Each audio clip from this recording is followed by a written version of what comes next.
Hey everybody, it's Adorak, and welcome to another edition of Disney Heroes Battle Mode Patch Rundown. Today we're talking patch 1.154. Now this just came out. I have not read these notes. I do know some of the changes though because I've been playing the game for the last 24 hours, so I've seen them, but I haven't read them all in detail. I'll go over these individually with you right now, and then I'll give you my input and some advice. Now, as always, I want to start by saying what is the current meta. Just like in my last patch video, most people running arena teams right now are still running 1 damage, 2 control, and 2 support. That still seems to be the best. So let's see how some of these new heroes fit in, and let's see how some of the changes might affect that.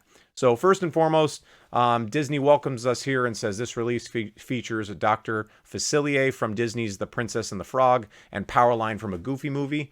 I really don't know either of these two characters. I hate to say that, but I haven't seen The Princess and the Frog, and I haven't watched a Goofy movie, so boo on me. We're happy to announce that the red skills are releasing to all servers with this update, and there are also a number of improvements and bug fixes we hope you enjoy. So if you're not familiar with the red skills and you're sitting on any of the lower servers, there is a 5th skill now for some of the heroes in the game. So I guess that's opening the door to some of those for you now. So let's start with Dr. Facilier. First and foremost, it says here he's a midline control character. So as suspected, control are still the strongest in the game. If you watched any of my old videos, I always mention that. You want to win any arena matches or coliseums, focus on control heroes, because anytime you can crowd control the other team, the better chance you have of winning. So he's going to be available via the diamond crates on servers 1 through 17, so they'll see it first. Let's take a look at his skills. So his first skill is Seeing Green. Dr. Facilier places a totem on the closest enemy, turning them into a frog. He also applies a shield to himself, and when the shield is destroyed, the enemy will turn back into their original form. So that's great control, okay? Anytime you can polymorph, we call it, if you're World of Warcraft players or you play any role-playing games, it's basically taking an enemy right out of the match, very similar like what Merlin would do. And obviously, being able to shield himself, he has some sustainability against damage. But it does say when his shield's destroyed, the enemy comes back to form. So if you keep a lot of people in front of him, now he is in the midline, it may take a little longer for his shield to go down. If he was in the back line, this would be really OP. But since he's in the midline, that shield could go down quick. So maybe putting some frontline damage to kind of take some of the pressures off would definitely help. His next skill, the cards will tell. Dr. Facilier throws 3 tarot cards at random enemies, dealing damage with each card. Each card also decreases the enemy's attack speed, silences them, or stuns them. Okay, so I'm guessing based on the card, we'll decide which of those 3. Obviously, silence and stun is huge. Decreasing an enemy's attack speed is great for frontliners, especially frontline damage. But of course, the silence and the stun would be the most important. I do like that he throws 3 cards at random enemies, so I'm guessing it will hit, could hit multiple people. So you're really kind of adding more crowd control to the enemy team. His third skill is Shadow Snake. Dr. Facilier sends out one of his friends from the other side to strike the enemy with the most HP, dealing damage and stunning them. Now, for the research that I've done on Dr. Facilier and his role in the movie, he's like a voodoo master. So I'm guessing when they say one of his friends from the other side to strike the enemy, I'm guessing he has like an alter universe passing, and probably some of you, fellow Disney advocates out there that have seen the movies probably would know more about this than I would until I see it in action. But it sounds to me like there's an alternate world he pulls someone from, and he strikes the enemy with the most HP and deals damage, and again, stuns them. So either way, wherever that enemy, fellow friend or foe comes from to attack, that's awesome, because again, it's going to stun them, and that's his damaging ability. His fourth skill, Conjuring a Curse. Whenever Dr. Facilier damages an enemy with one of his skills or basic attacks, they are cursed. So that's great. He applies curse, like many heroes in the game. Curses are obviously strong. So again, he has more damage, and he has more crowd control. Well, I guess not really. It's just to get more damage. So another good control hero with multiple damage and multiple control abilities. And that's usually what makes a good one. When you're looking for control heroes in this game, you're trying to find ones that, they crowd control the team, which is really strong, but if they can put out damage too. Same thing when you're picking support. You want to pick support heroes in your teams that don't just heal everyone, but also do some type of attack. So they add some other element that a regular damage dealer wouldn't. And then, of course, his red skill, Tip of the Hat. Enemies damaged by the cards will tell are also sapped. If you don't know what sapped means, that's basically like a stun. If you played a rogue in World of Warcraft, it basically stuns them out. Dr. Facilier's attack speed is increased while shielded by seeing green. So the cards will tell supplies a sap. And the way a sap works as opposed to a stun is if that enemy is attacked, which I'm guessing this will work the same way as what you would see in like World of Warcraft. If that enemy is attacked who is stunned at that moment or sapped, they come out of it. So it's not like your full-blown stun where they're just stunned for a finite period of time. They're stunned temporarily until somebody hits them. So that could be good and bad in the same. I mean, that's neat that it's another stun, but being that you can't really control who your heroes are attacking, they could break it as fast as they apply it. So I don't really love that. Dr. Facilier's attack speed, again, is increased while shielded by seeing green. So he attacks faster. But again, he only has a couple attacks and, of course, is basic. So he's not bad. I mean, I'd have to see him in play. But if I'm reading this all correctly and from what it sounds like, he's definitely strong and fits in the current meta. But I mean, nothing jumps off the page as being, overpowered or crazy strong in the game. All right, next up is, I might as well add that his friendships are with Jafar and Maleficent.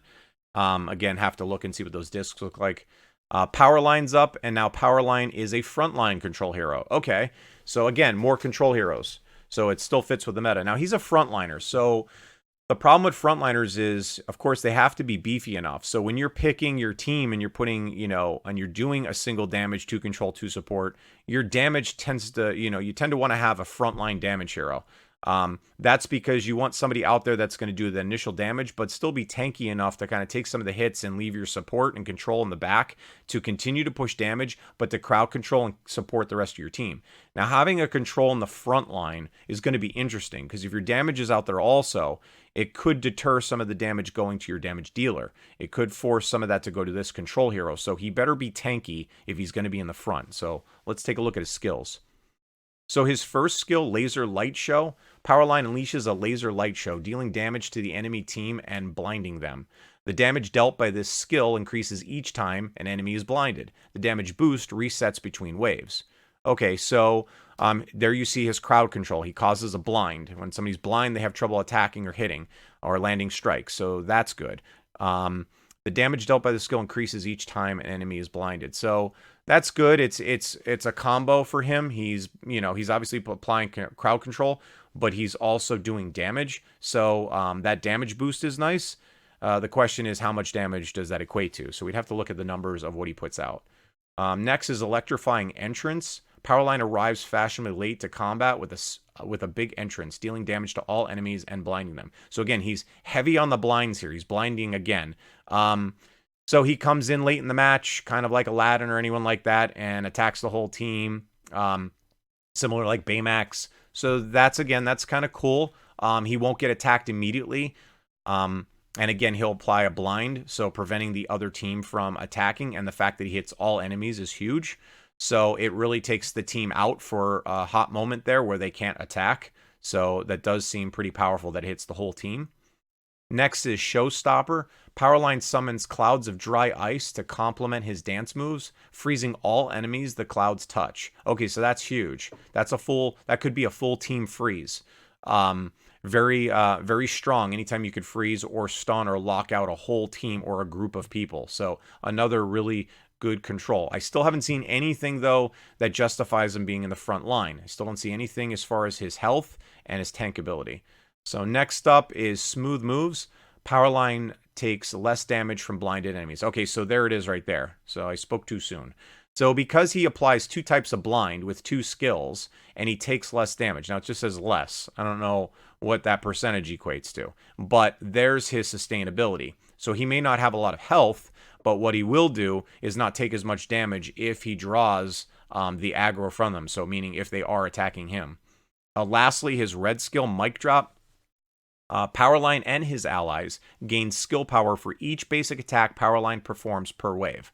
Powerline's attack and movement speed increases each time an enemy is blinded per wave up to a max. So now he's boosting his whole team's attack ability. So he's providing a level of support there. He's increasing the damage of the whole team. And his attack and movement speed increases each time an enemy is blinded per wave. So again, it's making him stronger and attack more. We know he blinds a lot, and everything in his kit is based around this blind, based on how much damage he takes to obviously how fast he moves and how quick he attacks. So seems like, again, nothing amazing. I do like the freeze. The all-enemy freeze and the all-enemy blind is kind of... looks like it could be strong. So it'd be interesting to see how that cloud works and how many enemy heroes it's going to hit. But again, I don't know if he's overpowered at this point until I play him. But he definitely looks like he could fit in the current the meta that's out there now. His friendships were Ducky and Bunny and Goofy. So, okay. So again, so far so good. Now, other improvements. So red skills are now available on all servers. So that's great for anybody on the lower servers.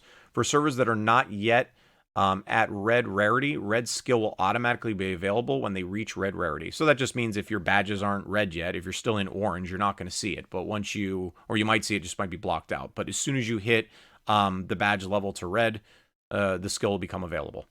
Added new difficulties to Heist, Insane, Ridiculous, and Shocking. So they're making them stronger. And updated the description for Randall's Scream selection to clarify its behavior. And I will recap for anybody watching this that's on the lower servers and hasn't dealt with red skills and how you get them.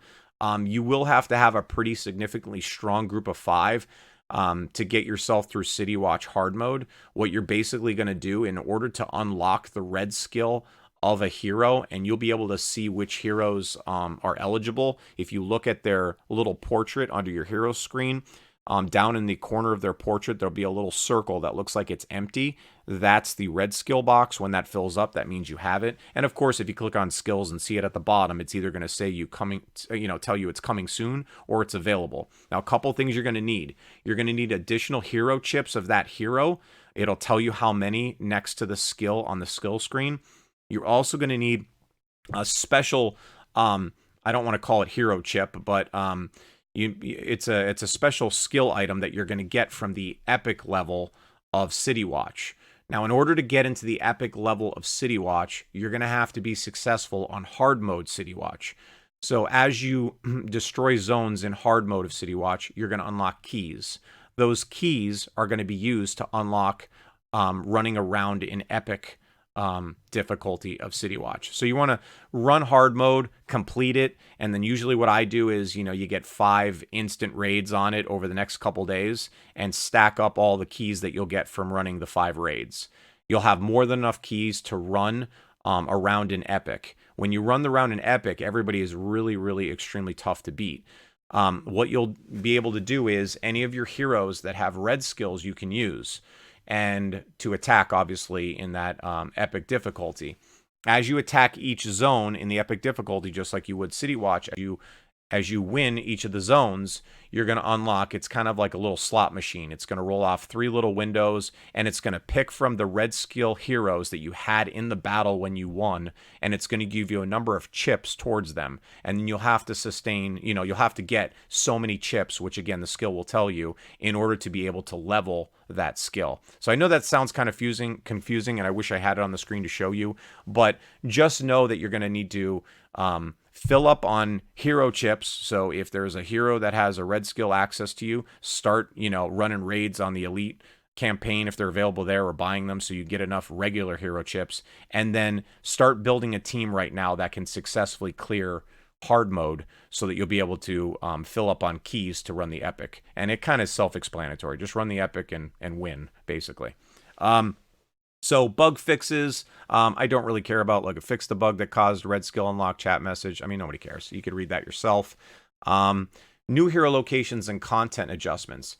So heroes moving out of crates will appear in the elite campaign unless otherwise noted. So that's good. So if there were some heroes there that you couldn't get because you didn't really want to buy crates, you'll find them in the elite campaign. So you just kind of move through that. All right, servers 1 through 12. So the top servers, the team level cap is going up, which I did see when I played. So 155 to 160. Now everybody loses their mind when PurBlue does this. When they increase the level cap and when they increase what's on the next line, that the heroes can now be promoted to red 5, because it is a pain to do. You just spent the last how many weeks trying to get to 155 or whatever server you were on, and now they're increasing it again. This is the one part of the game that a lot of people, it tend to leave the game over, because this is tough. And if you don't spend money, it's just not possible to level in a timely manner by the time the next patch comes out. So if you feel like you're way behind and you feel like you just can't catch up and stay on top of this and you don't want to spend money, just remember, look, a lot of people are in the same boat you are. It's okay. And that's why it's free and you just have fun with it. Now, if you want to spend money on this game and you want to stay ahead, I can give you a little idea of how much money you'd have to spend to do this.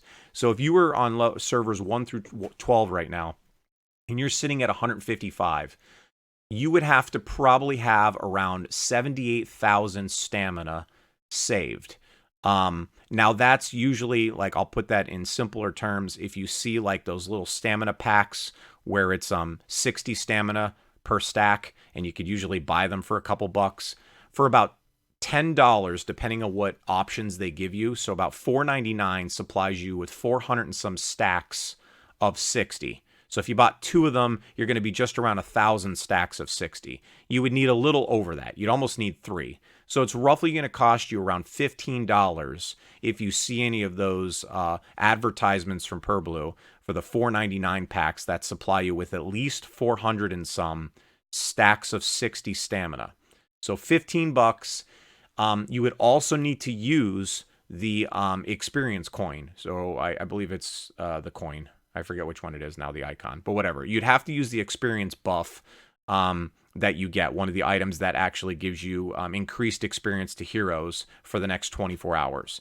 If you had one of those and you spent around $15, you would get those 5 levels. So that's kind of what it costs people. So if you see people in the game who jump right to 160, they've probably spent that, and they've used one of those items to do it. Now, in the process, obviously what you can do is also use one of the items that will increase the normal badge drop rates at the same time, because usually the way they level is they just start picking heroes and badges they want, and then they just, raid them until they get the badges. They're going to be getting experience and the badges at the same time. So what they're doing is they're promoting their heroes and they're getting experience. So you're kind of getting a twofer there. But that's kind of the only way to do it quickly. You could do it over time, but of course it will take, as you know, it takes quite a while on daily routine to go up 5 levels. All right, so just some insight if you were thinking about investing into the game. So with the level cap going up and now being able to promote to 5, that's going to be a lot of work on your heroes. For those of you out there that do spend money and you don't like overdo it and you're trying to just figure out, where to spend it, like I always say, just it's best to pick 5 heroes that you like, that you already have red 4 or high enough up, and just max them out. Don't worry about adding the others. Don't worry about jumping off to a new hero that you think is overpowered and you need. Just focus on the ones you have. Max them out first because they've been working for you this far. So at least get them capped out, and then you could start rolling over to some others. They've also added Chapter 26. Theater Crowd is now available, so we got a new chapter, so some new campaigns. The Elite campaign will feature Rapunzel, Animal, Miss Piggy, Merida, and Hercules. Obviously, the one that stands out there is Animal. He's extremely strong, one of the best supports in the game. So great way to get him now if you didn't get him earlier. You can, raid those Elite campaigns to fill up on his hero chip. Obviously, the new heroes, we already know, Dr. Facilier and Powerline, both going to be available. Actually, I'm sorry, Dr. Facilier is in Diamond Crates, and Powerline's going to be in the Coliseum event crates. So for Server 13, you're going up to 155, and you're jumping up to rank 4. You're going to get Chapter 25, and you'll be eligible to get Rapunzel, Animal, Miss Piggy, Merida, and Hercules also. So again, go for Animal. You'll also get the new heroes, same way as in servers 1 through 12. For servers 14 to 15, you're going from 135 to 40. You can promote to Red 1. You're getting Chapter 22. And your elite campaign will feature Rapunzel, Peter Pan, Miss Piggy, Jack Skellington, and Duke Kaboom. I had to pick out of those. Peter Pan is really strong, and Miss Piggy is good too. So you can go for either of them. You'll also get, it looks like, Facilier and Powerline. So they're really giving a lot of people those new heroes. So that's really kind of nice. Servers 16 and 17, you're going up to level 135. You now promote to red 0, so you will be eligible to get the red skill. Chapter 21, Bonnie's Room is available, and your featured heroes are Rapunzel, Joy, Aladdin, the Mad Hatter, and Oogie Boogie. Joy is extremely strong. I would recommend her for support, and Oogie Boogie is also really strong. Same thing with the new heroes. Server 18, you're going up to 125. You'll promote to Orange 7.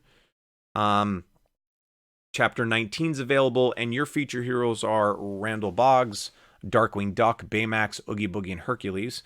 Randall Boggs, definitely go for him. Strongest damage in the game for the most part, even with the nerf that they supplied. And then Oogie Boogie, obviously, also good. You'll get Magica Dispel and Gizmo Duck are now available for you. Magica seems pretty strong. I've had a couple encounters with her on my server. I sit on server 2. So she's really good if you can get her. Gizmo Duck is also decent. Server 19, you're going from 105 to 110. You're now going to hit Orange 4. Chapter 16's open, and your elite campaign will feature Megavolt, Rafiki, Timon, Baymax, Kevin, Oogie Boogie. Out of those, Rafiki is really strong. Oogie Boogie, of course. Megavolt's decent. Timon is also good. You got actually a lot of good ones in there. I still play with Kevin Flynn on my teams. Some people don't. I like some of the old school. But yeah, there's a bunch in there you can go for. You'll also get Magica Dispel and Gizmo Duck. Server 20, you're going to 125 in Orange 7. You'll get Chapter 19, and your elite campaign will be Megavolt, Baymax, Timon, Kevin, Aladdin, and Oogie. So same thing. Timon, Oogie Boogie's good. You know, again, they're all pretty decent in that group. Also getting Magica Dispel and Gizmo Duck. And servers 21 and 22, you're now able to go to 105. Orange 3 is your cap on promotions. Chapter 15's open. And what is it? Yzma, Timon, and Simba. I don't even know if I pronounced her name right. Out of all those, Timon is probably the best. Simba's also good. And then you get Oogie Boogie, Mad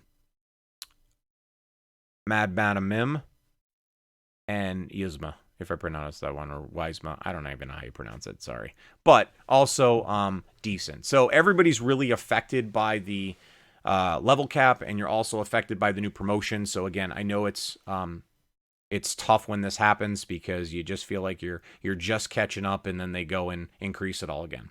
So if you're playing free, that's okay. Again, just take your time with it, level as best as you can, focus on the main 5 you like, and if you do want to spend some money, like I mentioned, usually around that $15 range, you know, trying to max out the badges and promoting will help you hit those 5 levels pretty quickly.